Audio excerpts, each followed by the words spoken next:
Bismillah. And we will have an extended, inshallah, Q&A, so I know some of you may have questions. Picking up from what Sheikh has contributed, just to clarify, first of all, on the definition of magic. You see, magic, when we say the word magic, it can mean many things, including in the English language, as in many other languages. It's not so, an aspect of it could be like charm, that is discussed as magic. Something amazing is seen as magic. Something awe-striking, like poetry, is magical. I mean, this kind of, you could see something like a beautiful scenery and say that's magical.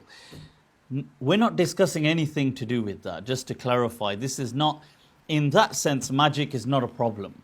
When people say this is magical or they had wow, that is not an issue at all. Even deception and trickery and illusions are not the issue. The issue we're speaking of is what is referred to sometimes as fantasy magic. Okay, fantasy magic is the problem. So can somebody turn a toad into a prince? This is what you read in fairy tales. This is magic, which we all consider to be absurd up until the point somebody stamps religion on it, and then all of a sudden it becomes okay, actually makes quite some sense all of a sudden, which is, I mean, this is what seems to happen. So that's just to give you that understanding. That is what we are addressing. Within Islam, all the ulama, as Ibn Ashur and many of these other great mufassirin have highlighted, Fakhruddin al-Razi and other people, all the scholars of Islam have accepted that the general usage in the Quran of magic is referring to the non-fantasy. So it's referring to illusions and things like that. And that people have no problem with. And I'll just expand on that just in a moment. This fantasy magic, some ulama did accept, given their day and age, and they believed certain things, and there's some hadith of certain Sahaba that they put forward saying, oh, wallahi, that so-and-so, and the Jews know such a word, that I know certain things, some of the Sahaba said, and I think Abu Hurairah radiallahu anhum transmitted as well, that if I was to tell you that they would turn me into a donkey, and stuff like this. So this kind of thing that people took literally, and some scholars believed you can actually have chemical property change, you can change things, I can change this glass into a chair, I can do things like that. And people actually believe this, and shockingly, some people still continue to believe this till today, under the banner of Islam.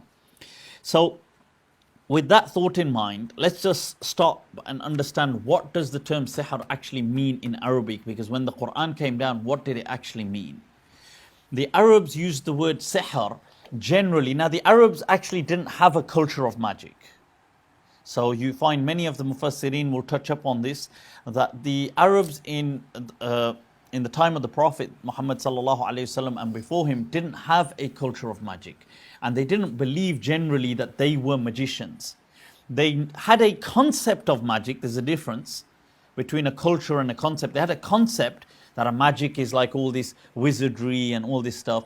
And they believed that magic existed in the ancient times, the Kuldaniyin and the Babylonians. And they also believed that the Jewish people had a strong tradition of magic. Like what? Whether it's the same Kabbalah tradition that has come or not, but they did believe this. The Arabs at the time thought they had this kind of thing about the Jewish people being magicians and being really good with the magic tradition. Themselves, they used the term sihr generally to mean something that is inexplicable. Like if they couldn't understand something, they called it sihr. So the Arabs would call if there was a land that ought to be fertile, but it was barren, like it wouldn't produce any produce, but it was perceptibly okay, they would call that ardum mashura, a magic done upon land, because they couldn't explain it. a goat or something that wouldn't give milk, although it looks like it should, they would call it anza mashura, like a goat. That, and just to give you that concept. Okay. Now, so the ulama, they expand on magic being of different categories. What could we, just to provide a bit more of a backdrop here, we know that in the medieval times and as this has developed, there's this thing of magic. I've explained illusions, and I've said that the ulama accept that that is the main understanding in the Quran. But what else could have magic fallen under? Surely everybody wasn't just doing illusions. You know, when they say, oh, he did a magic trick on him and he made him split up with his wife and he caused destruction on this house and he made this person die, and this wasn't just all an illusion. So what was this? So many of the Mufassirin, like Fakhruddin al-Razi, they categorize all these categories into like 8 or so categories, and Ibn Ashur further summarizes them into 3. This is the same thing reiterated by Sheikh Mustafa bin Hamza as well, a very famous leading Maliki scholar of the world. Now, these 3 are that people, when they did magic, this is what they were doing. The first one, what they called a ta'thir al-nafsani or tawhimi, that they were causing some kind of mind control. Like you heard examples from the Sheikh a moment ago about things going on in India, doing things, causing a kind of mind control. That some people are really good at having. This, what falls under this as well is hypnosis. Having the ability to create hypnotic trances. So people, they buy into what you're doing, and you see this on TV shows and things like this, people doing hypnotic kind of trances on people and stuff like this. The second category is what called like aqaqir in Arabic, which is like potions or chemicals. People used these. So sometimes you can find, today we've got chemicals, but historically naturally found chemicals, which these people would have used. So for example, you could find naturally found minerals and things like lithium. Now, lithium is a mood stabilizer. Right now, somebody could be like, let's say some woman comes and says, "Oh, my husband, he's always in a bad mood and he's doing this." So he says, "Look, here's this water. I've blessed it and I've done this." And he's got some minerals through trial and error, like let's say lithium and things like this. Now, the husband is taking that and it is actually working because it is a mood stabilizer. So it would stabilize your mood. It doesn't make a difference. So the person is like, "Wow, this is magic." In a similar way, things like aphrodisiacs, things like this were used. "Oh, so-and-so doesn't love me. My husband doesn't love me. Here, try these kind of, try this, try that, try." And aphrodisiacs create, or oxytocin-inducing drugs. So oxytocin in the brain is the neurotransmitter linked with the whole lovey-dovey feeling. So when people are in love, the brain releases a huge amount of oxytocin, or a certain amount, and you create this kind of bond, and everybody's just so happy, and they just, the whole world should be about peace and forget about war, and it's all that. That's oxytocin in the brain. So if you just flood that out there in the world, we'll have a lot of peace. So the thing is, now, if somebody gets something, today you could use chemicals that induce oxytocin, but in the past, certain plants and things that they found that induce oxytocin, as an example, would make you very lovey-dovey. So if somebody was using that on a partner, that person would naturally be very, "Oh, the magic is working." So you get all of this, and you heard earlier on this, sometimes Sifli Jadoo or Bengali Jadoo, and we used to see all these adverts in Pakistan, in Karachi and stuff like this, Mahboob aapke kadmon pe, and this and that. You just come in and whoever you love will be at your feet. And so these kind of potions was another technique that people would use. Remember, they may believe that it's blessing, but today we've actually got explanations of how they work. And the third one category is what they call s.a.w, which is like illusions and trickery and like magic tricks that you see on stage, and illusionists, Darren Brown and people like this doing all these kind of tricks that look wow and amazing, except today these people will tell you, they may not tell you how they did the trick, but they'll tell you this is a trick. This isn't like you heard the Shaykh say, they turn paper into money and do all of this and turn something into an iPhone, but it doesn't really work like that. That's common sense. Okay, so this is what magic in essence was and how it was. Now the claim for any fantasy magic is absolutely absurd. Now when we take a look at the Quran, there is a verse, and I'll come back to that, and the Shaykh already spoke about that one, the Haron and Marut kind of verse. But looking at the other verses that are all speaking about magic, they're usually to do with Musa alayhi salam, because magic was such a big deal in his time.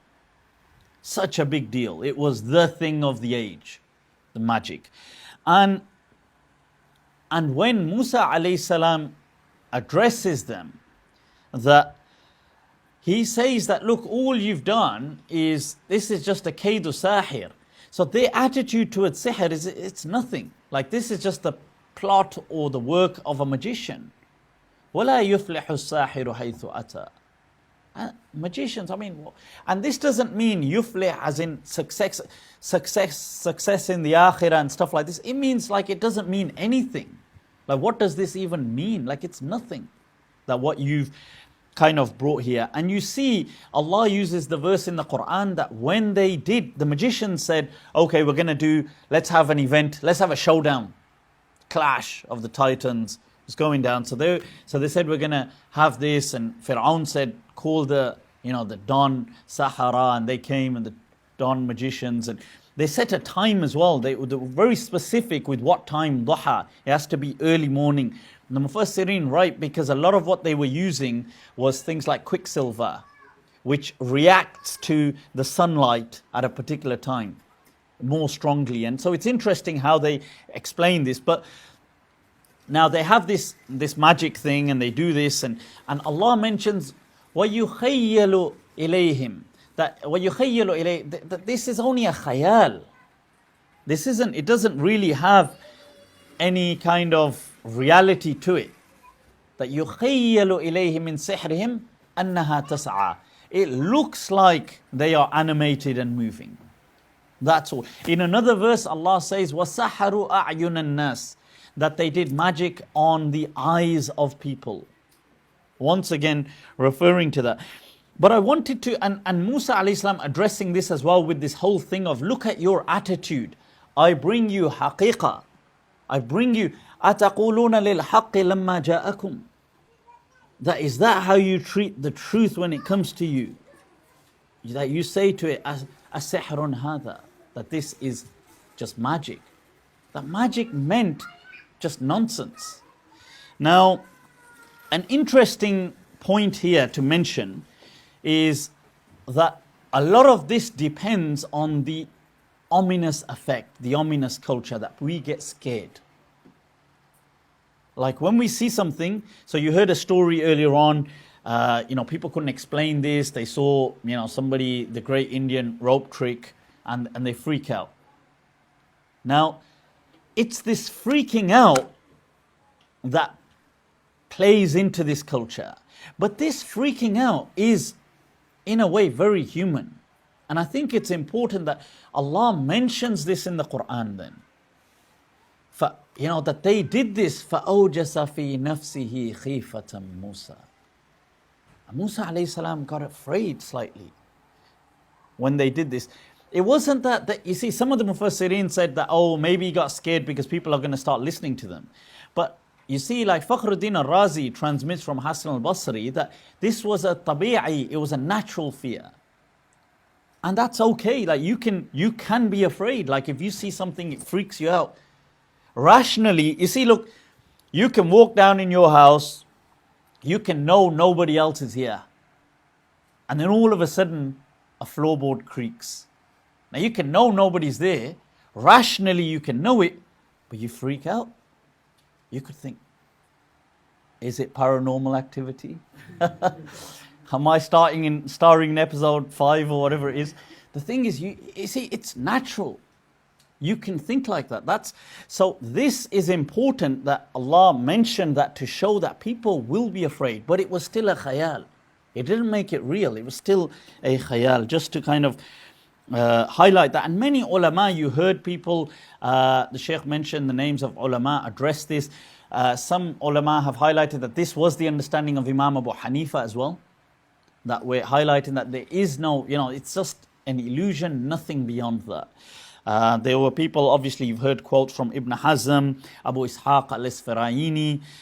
You've got people like Ibn Ashur, who I quoted, Sheikh Mustafa al-Maraghi, Sheikh Shaltut, the great Mashaykh of Al-Azhar, and people like this as well have added to this discourse, showing that, look, this isn't a reality. Okay, so it is important to see that. But where does it, if we trace back into Islamic history, let's go right back to this thing that I said, that the Arabs believed that the Jews had a culture of magic. When the Muslims did hijrah to Medina, right, the Jews said, this rumor got spread that they have done magic on the Muslims, that no Muslims can have that no baby boy can be born to the Muslims. So this was the rumor that was spread. And you know what? For months on end, all the women who were pregnant, giving birth, there was no boy to be born. So this started to reinforce the belief that maybe they have, because the Jews, they're really good at magic. So up until, you see, like I believe almost a year goes by, and then Abdullah ibn Zubayr radiallahu anhuma is born. Now, this is why the Prophet was so happy when he was born. Not just because, oh, look, it's great, he's born, guys, we proved him wrong. But that this belief of theirs could have, in essence, destroyed for certain people the concept of Tawheed, of the true understanding of Allah being in control. This was, it's a key pillar.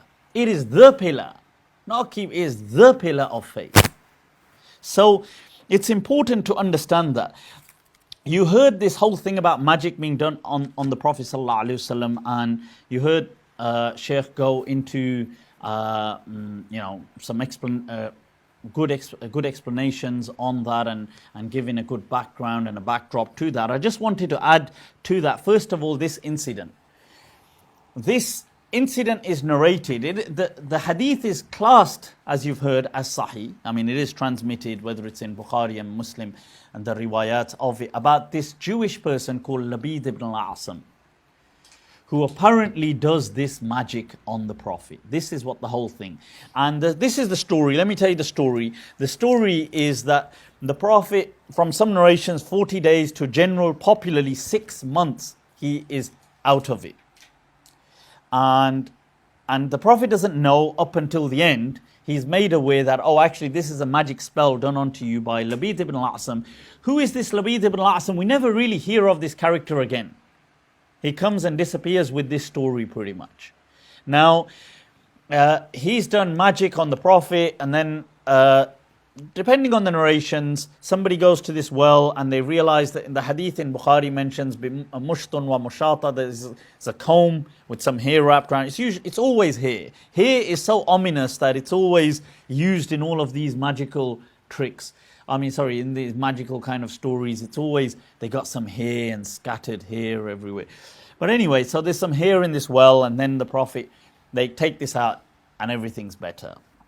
During this incident, this alleged incident, the Prophet is reported to be forgetful, clumsy, wal-'iyadhu billah, that this is how they describe him. The incidents go to the fact sexually impotent.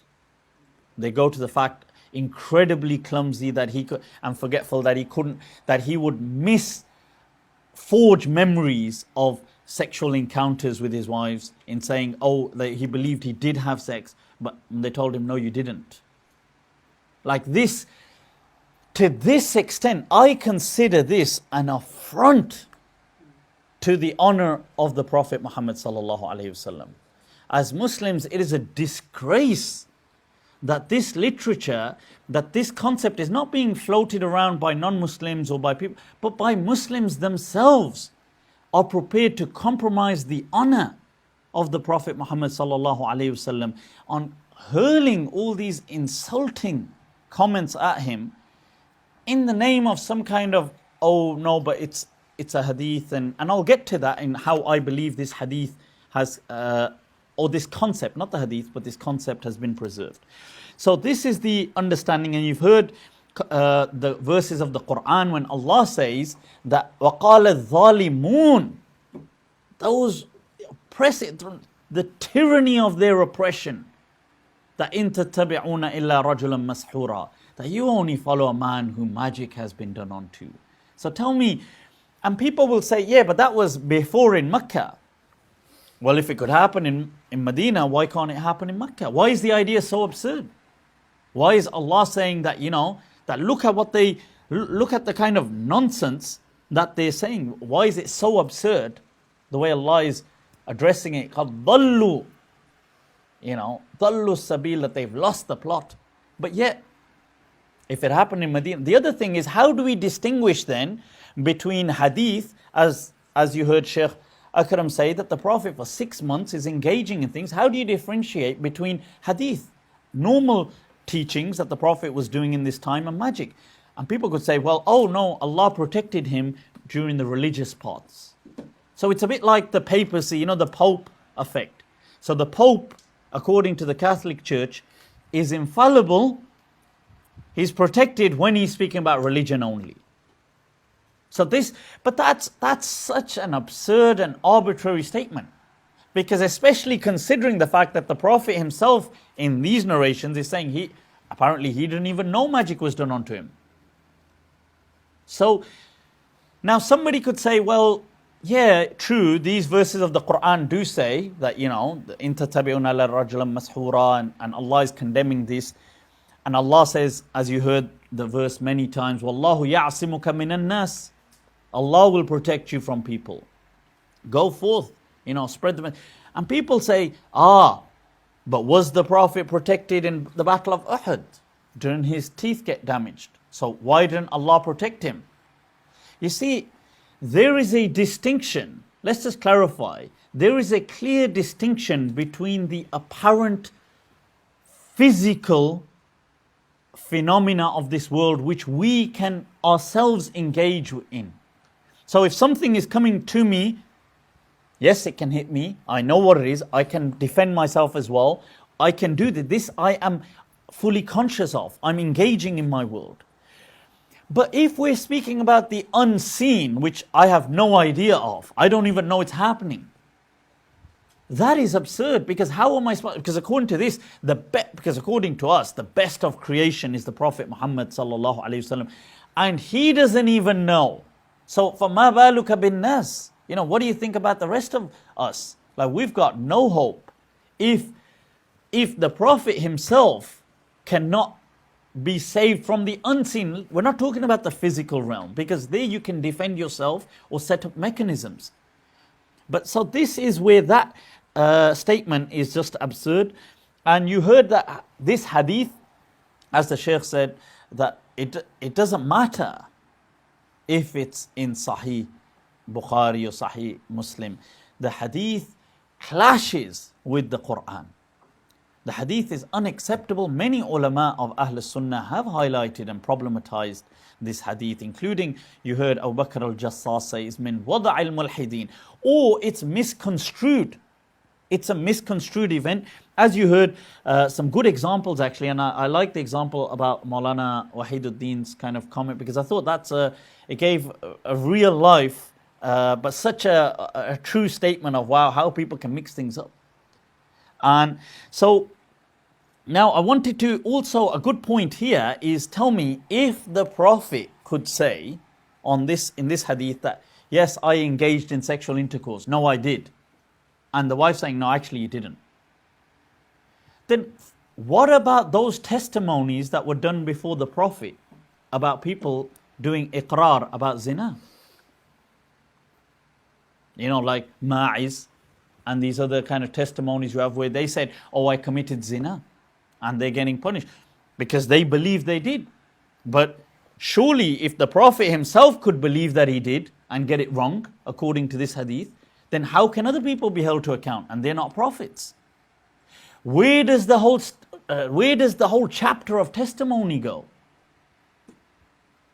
This is such a dangerous kind of door or portal that has been opened, unfortunately. So where does this come from? One understanding you've heard is that this is a misconstrued event. I believe it definitely is misconstrued, but another key ingredient may be, and I believe that in the time, we know that there was obviously, and this isn't a kind of an anti-Jewish thing, but there was at the time, there was some clashes with some Jewish tribes of Bani Nadir and Khaybar, and we know that these issues did happen. There wasn't always ups and downs, but there was as well quite a few towards the end of the life of the Prophet sallallahu alaihi wasallam. I believe that this rumor was also spread by some of the Jewish people. Why? Because, you see, in the time of Musa, magic was at its peak according to them. And the Jewish people were known for magic. And this thought that, wait a minute, our prophet, Musa, despite the best of magicians coming to him, couldn't be impacted in the slightest by magic. Yet your prophet Muhammad, sallallahu alaihi wasallam, one of our very own, did magic on him and impacted him for months on end. You tell me who is better. Another part that adds to this narrative is, there's another story which once again I personally do not accept in its entirety, is the fact that the Prophet was poisoned. Well, the way it's described, I'm saying I don't accept it. Now, once again by a Jewish woman. You see that not only do we poison your Prophet and he can't be defended, and some Muslims argue shockingly that even he eventually died because of that poison. The Prophet died eventually. Several Muslims argue this is shocking. Now, so the Prophet has had magic done by a Jewish man, Labid ibn al-Asam, who, by the way, nothing happens to Labid ibn al-Asam. There's no consequences. He's never heard of, he's not punished. And this, in my understanding, may be an indirect kind of attack or a question mark presented by Imam Malik when he presents the hadith in the Muwatta. He ignores all of these hadiths but presents the hadith that the magician ought to be punished. Because if the magician ought to be punished, then why wasn't Labid ibn al-Asam punished? Nothing about him. Nothing. He just walks, nothing about him after that. Now, let alone the fact that in the hadith, when the angels read Mu'awwadhatayn, Qul a'udhu bi rabbil falaq, Qul a'udhu bi rabbin nas, these are Makki surahs. The Prophet already knew these surahs. So, okay, the Prophet apparently forgot maybe at that time, the benefit of them, or they were reminded to him. This is what the story is presenting. In addition to, there happens to be a hadith that man tasabbaha bi-sab'i tamaratin ajwa, that whosoever eats 7 ajwa dates a day, lam yadurruhu summun wala sihr. This is apparently the Prophet teaching this, that anybody who eats these dates cannot be harmed by neither poison nor magic, the two very things he then gets harmed by. This is a mockery of Islam, and it's an insult and an affront to our beloved Messenger sallallahu alaihi wasallam. Wait a minute, the Prophet is teaching this, and then he's impacted by the both very things that he's actually teaching people. Oh, this is how you stay safe from these things. He actually gets impacted by them. And so I wanted to just shed some light that this is unacceptable altogether. Now, the story is definitely either made up or misconstrued. I do believe that it's definitely misconstrued along the way. It sounds actually I love the input that the Shaykh gave about Hisham's riwayah about Balaghani, and how this may have then become transmitted as his famous chain from his father, from Aisha. Because Imam Malik, Khatib al-Baghdadi transmits that Imam Malik never kana la yarda Hisham, that he wasn't happy with Hisham, because especially since he came back from Iraq, And what he used to transmit, Khatib al-Baghdadi transmits from certain people that Imam Malik never used to like him and like his transmissions. But I'm not saying, I'm just putting that in there as a little question mark. I'm not saying we have to reject all his transmissions or anything, but it's a question mark to see, this is interesting.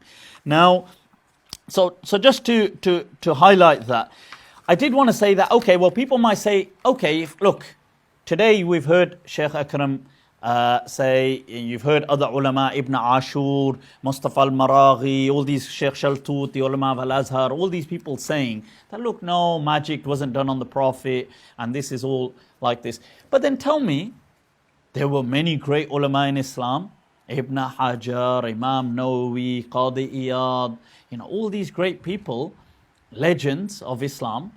Couldn't they arrive at this simple understanding that you guys have arrived at? Or you guys, got access to some special ilm. Right? What kind of pre-workout drink are you guys on? So the thing is, how is it that you know this and it wasn't obvious to them? So I want to explain that.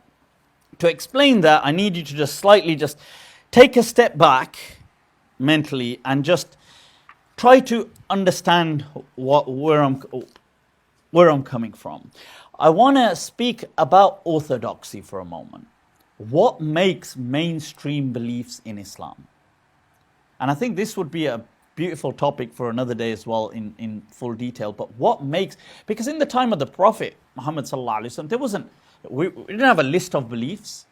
The Prophet just said in the hadith, Iman is just believing in these 5 or 6 things. He never said more than that. Today we have creed, we have a list going out. You miss one of them, you're out of Islam.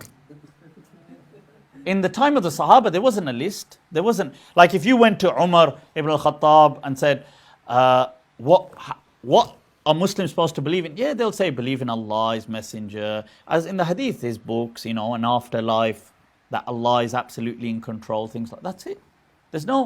There isn't going to be like all these details. And so, okay, but people might say, hey, but in the time of the Sahaba, things weren't developed.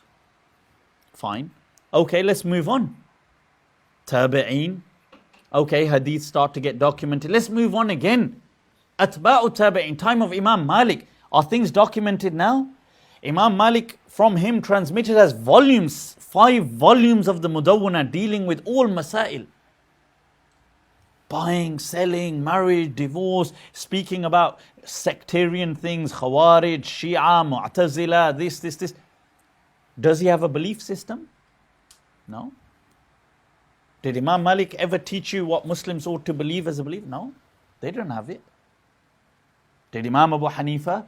Fiqh al-Akbar is not Imam Abu Hanifa's book. It's attributed to him it's actually more or less the work of some of the Khawarizmis who came after. Did Imam Abu Hanifa? No. In fact, the word Ahl Sunnah didn't even exist. So what defined the main body of Muslims? Usually, there's some good work done on this. Usually their dedication to hadith as a movement, as a social movement became there. This is why Imam Abu Hanifa took a lot of slack, because he wasn't part of that clique, so to speak. But the people who dedicated themselves to hadith became known as the main body, the orthodoxy. Anyway, more importantly, this extremist group emerged in early Islam in the time of the Tabi'een and Atba'u Tabi'een, known as the Mu'tazila. Why I say they were extremist is because they believed by committing a major sin, you were no longer Muslim. They said you weren't kafir, but they came up with a purgatory state. You were a manzila bain al-manzilatayn. This is the first thing that split the Mu'tazila from the main body of the Muslims. And then they went on to develop other beliefs. Along the way, as they started to get more sophisticated over the generations, because the main body of Muslims had dedicated themselves to hadith work, these people relied more on language, on literature, and then sometimes just common sense and reason. Now the issue was that the Mu'tazila started to make some matters a point. Now the moment they made it a point, it became theological turf war. There was turf war going on now. So the moment the Mu'tazila believe in something, we have to hate it all now. This still happens today. with all the other groups. The Mu'tazila came up with this. They used to mock a lot of things with normal Ahl Sunnah, whatever. There were up and downs, debates, but they mocked this concept as well. There's no such thing as magic. The Mu'tazila are saying, what are you talking about? Of course there is magic. And they say, well, no, there isn't. This is nonsense. This is this in the Quran. This is even the Prophet had magic done unto him. You see, this was retrospectively reinforced as a narrative to support the sectarian turf war that was going on. And people became blinded to the fact that, was it compromising even the honor of the Prophet? But it's just that what's important is we prove this point. An example is like, you will get like, let's say, in a good one, now it's calmed down, but in the subcontinent, Indian subcontinent, maybe a decade and a half ago, this huge big thing about Raf' al-Yadayn, or maybe 2 decades ago. Raf' al-Yadayn became this huge thing. And people, because the Salafis at the time were people who generally, and some Shafi'is, but were doing Raf' al-Yadayn, and it was seen as, whoa. So people started to say, to do this is to be a Wahhabi. Raf' al-Yadayn's got nothing to do with the Wahhabi group it's got nothing. Shafi'iyya do Raf' al-Yadayn, the Hanabila do Raf' al-Yadayn, the Malikiyya do Raf' al-Yadayn. It's nothing to do with the Wahhabi Salafi movement. But it became a victim of theological turf war, this kind of sectarian warfare.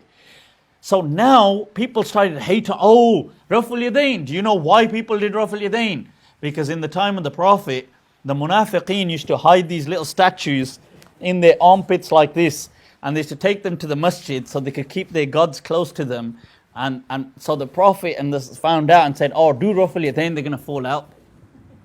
So I heard this story myself. This story, I don't know if you guys have heard it. This is look, the point is, why are you overdoing it? Raf' al-Yadayn is from the Fada'il of Salah. Some do it, some don't. Why the big deal? Big deals not because of Raf' al-Yadayn. Big deals because the Wahhabis are doing it.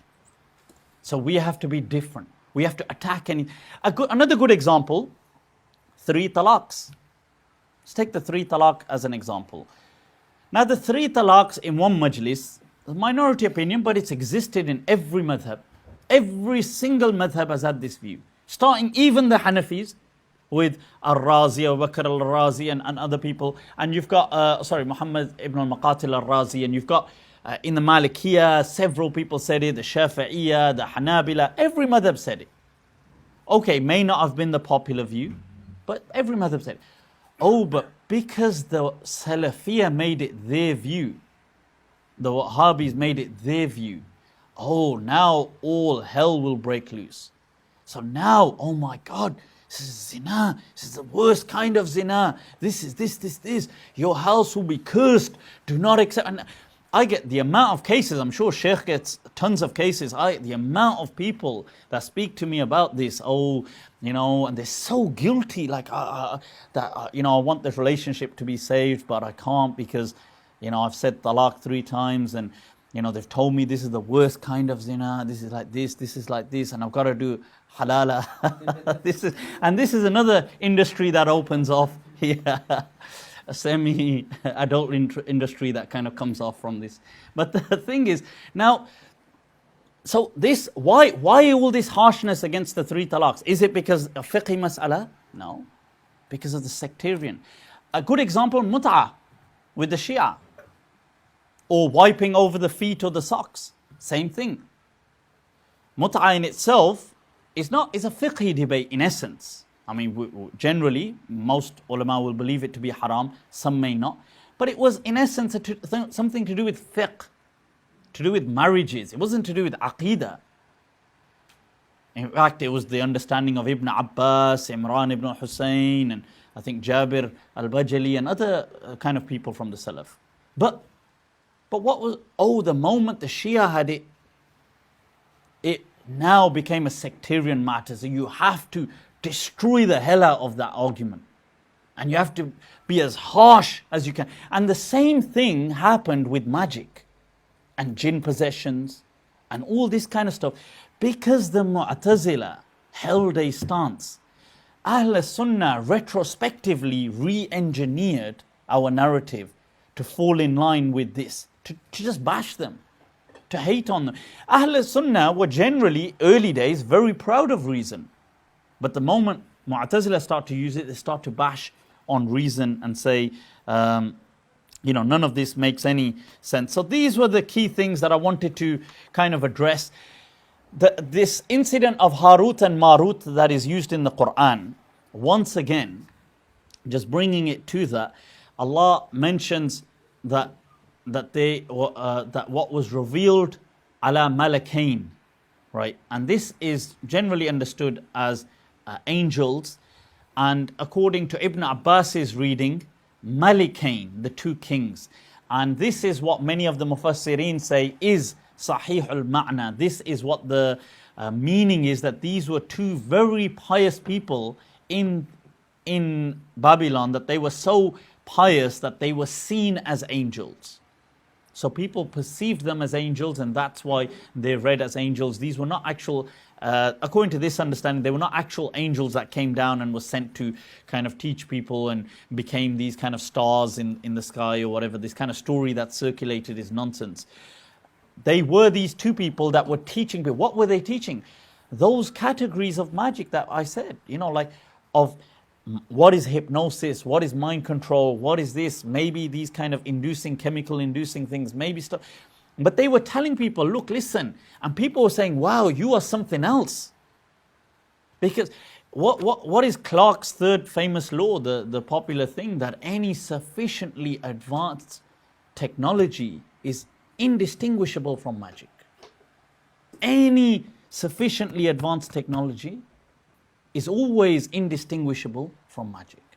So these people they've got this skill, which to people is like magic. So they're like, you guys are something, maybe you're a god. And they're like, look, nahnu fitnatun, fala takfur. Do like this. This is just, don't let this become a test for you. I've got these skills. And in the ayah, ma yufarriquna bihi bayna al-mar'i wa zawji, it doesn't say how they split the people. People would use this to split people up. How would this? One way is like this. I get my doll and I stick needles in it, and this is happening over there. The Quran doesn't say that. You can make people split through conspiracies, through backbiting, through mind control, through kind of like, with mind control and hypnosis, you can actually embed commands of hatred sometimes. How do people go to cognitive behavioral kind of therapy, CBT, to want to quit smoking? How do they help you quit smoking? They embed commands into your subconscious about hating cigarettes and stuff like this. And it works with several people. So these kind of things, you can make people have a hatred. There's many ways. It's not just I pick up a doll and stick needles in it, get here, wrap it round, squander it, whatever, throw it into the air and get a black goat and stroke it 3 times. And like this is our understanding of magic. Nothing like that has come from the Quran or Sunnah. So I just wanted to highlight these things. The hadith I think worth touching up on, the s.a.w, what I did mention, the 7 dates that the Prophet said in the hadith, which is in Sahih Muslim, that man tasabbaha bi 7 tamaratin ajwa. Most of the people who commented on this did not accept this hadith in that understanding. So even people like Qadi Iyad and all these people who come afterwards, they said maybe the Prophet was speaking about something in Medina exclusively. And in fact, Imam Mazari in his commentary Al-Mu'lim bi Fawaid Muslim gives a very good understanding, and he says that maybe, he says, la'allahu, that was in the Prophet's time over there, because he says that I have not known and not understood. He says that I do not know bistimrar shifa bidhalik fi ahli zamanina. He says, I do not know that cures people today in our day and age like this. So look how they were looking at hadith. And in my understanding, this hadith was hyperbole. It was just hyperbolic. It was emphasizing the benefits of date. So if I was to say to you something like, boy, you really need to buy this phone. It's so awesome. It'll make you forget everything. So when the Prophet, and this is the kind of thing that Ibn Khaldun and these and other similar scholars highlight about the medicine in the time of the Prophet. They say when the Prophet was addressing these things, this is what, so when the Prophet is saying that these dates are so good that it would even cure magic. And it's like, it's hyperbole. It's like trying to say that it's so beneficial. And you see that in another hadith, in Tirmidhi, the Prophet said, Baytun or Darun la tamra fiha jia'un ahluhu. That a house with no dates in it, its people are just starving. Because the dates were so core. And Ibn al-Arabi said, in commenting upon that, he said that this didn't mean dates. That's just because the Prophet in his environment, it was dates. He said, Nahnu fil Andalus. We in Al-Andalus, in Muslim Spain, would say, Darun latina fiha. That a house which has no figs, jia'un ahlu. That its family are starving. Because that is our common kind of fruit like that. So just to clarify, and once again, the reason why this is so important to just sum that is that because of the amount of abuse and exploitation that is conducted under this banner. It is ruthless. The amount of abuse. I mean, you heard stories now about people just owning up to stuff. Saying, look, I have to do this because I need money for it. I need, there was I've cited this before. Somewhere in the Midlands, there's some Baba is on YouTube where he does this whole thing with he dips his foot in oil. Have you guys seen the videos that go, he dips his heel in oil and then rubs it on, usually the women's bodies, and then they get shifa.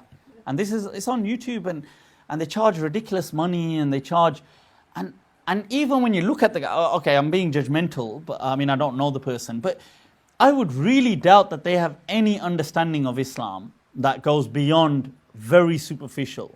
I mean, I could be totally wrong, and he's an allamatul hadith, and he comes out and says, what are you talking about? Darqutni made these mistakes in his... But I doubt that. But the thing is, but people fall for this time and time again because people want miracle solutions. You see, when you're desperate, like it is true that when you're ill, you will want anything. You will just want a solution. And if somebody said, I remember reading in this poem, person saying about the drowning person, it's enough for him to just clutch onto a straw. Like it gives him some hope. Like even though the straw ain't going to save him, but it gives him some hope. And to these people, when they've got an illness and somebody says that, okay, why don't you go to this Baba? I remember once when I was studying in Pakistan, I got jaundice. The yellow, the hepatitis A, whatever. So your eyes go all yellow and everything and the whole. And I remember obviously they told me, oh, this can take weeks. And somebody said, oh, no, I know don't worry, I know somebody will take you to him. And don't worry, you're going to get better. And I thought like a herbalist. But this is it. I was so desperate because it was horrible. It was just like the feeling was like you just can't do anything. You can't eat because you throw up. Nothing has any fun in it. You can't just lie down because it's horrible lying down. You can't do anything.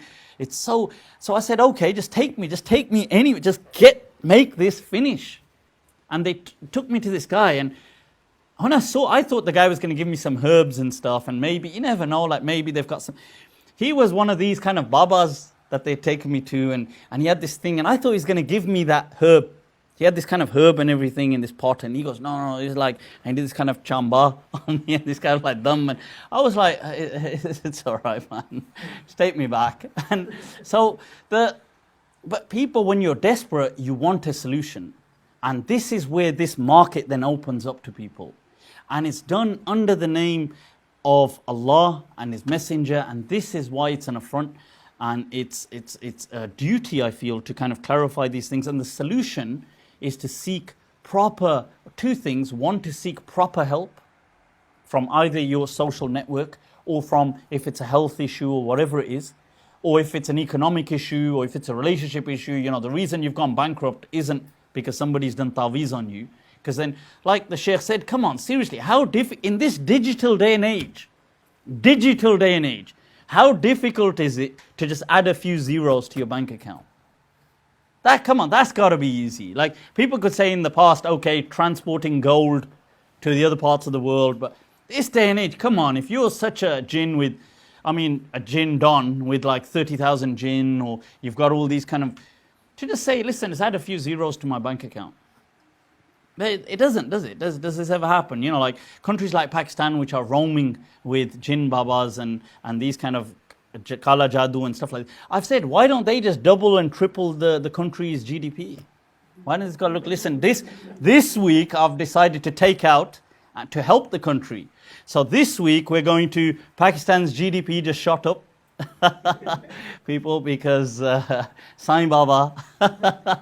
So the thing is that this, anyway, so this is the kind of thing to look at this with reason. So that's the first point. The second point is that we need to focus on greater social issues that are actually damaging us.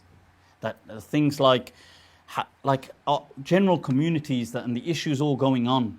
Because like Sheikh spoke earlier on as well, things like within families, there's a lot of this kind of like nonsense, or just things, we've got a culture of it. And we all know these kind of things, and they're causing problems. They're causing psychological problems with people. This needs to be tackled. And mental health needs to be kind of embraced, as opposed to kind of shunned right now the way it is. So may Allah make things easy. So with that,